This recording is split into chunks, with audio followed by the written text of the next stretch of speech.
সারাদিন তেলের জন্য দৌড়ানো, গাড়ির এক ফোঁটা তেল নাই, গাড়ি বন্ধ। এই অপেক্ষায় গাড়িতে ঠেলে বাসায় নেবো, এই পর্যন্ত নেওয়ার মতো এনার্জিও শরীরে নাই। আমি আপনাকে বলি, সকাল 11টা থেকে 14 নম্বর পাম্পে গেছি তেল আনতে। ওখানে যায়া 3.5 ঘন্টা সিরিয়ালে ছিলাম। সিরিয়ালে থাইকা আমার সামনে মাত্র 6টা গাড়ি, ওই সময় বাসটা বাইতে বলছে তেল নাই।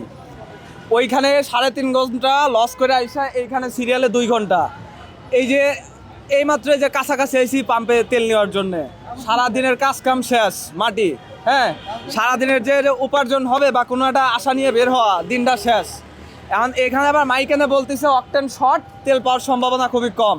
তাহলে এই যে সংকটটা, বা এই যে আমরা বাইকাররা রয়েছি বা আদার যে বাইকগুলা রয়েছে, এলা কাজ কাম ফেলাই থুয়ে প্রতিটা দিন যদি এরকম তেলের লাগা পয়সা থাকে ভাই, তাইলে পরে এই যন্ত্রণাই কষ্ট রাখবো কোথায়? আপনারাই বলে দেন।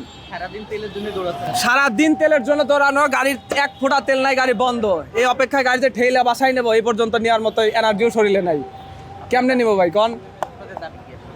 আমাদের দাবি মাবি নাই কোনো। আমাদের আশা যে হচ্ছে আগে যেমন নর্মালি তেল পাইতাম আমরা, এরকম ভাবে যাতে তেল পাই, এটাই হচ্ছে আমাদের আশা।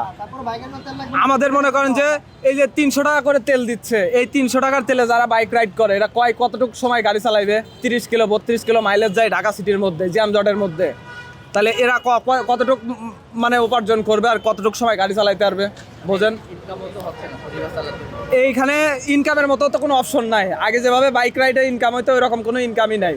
সব মনে করেন যে মাটি। এরপরে আবার তেল নেওয়ার জন্য সারাদিন শেষ। তাহলে আজকে সকাল থেকে এই পর্যন্ত ভাই বসে কিচ্ছু করতে পারি নাই, কিচ্ছু না। এখন তেল নিয়ে বাসায় যাব, দুপুরে লাঞ্চ যে করবো ভাই সেটাও করি নাই, শুধুই তেলের অপেক্ষায় বসে আছি। না পাইলে এই যে মনে করেন কপাল খারাপ, কি করবো কন? আমাদের কোনো দাবি নাই ভাই, আমাদের একটাই চাওয়া নর্মালি হচ্ছে আমরা জানি আগের মতো তেল পাই। ইভেন হচ্ছে এই যে বাইক রাইডার, এদের জানি একটু বাড়তি তেল দেয়, এটাই। এছাড়া আর কোনো কিছু কর নেই।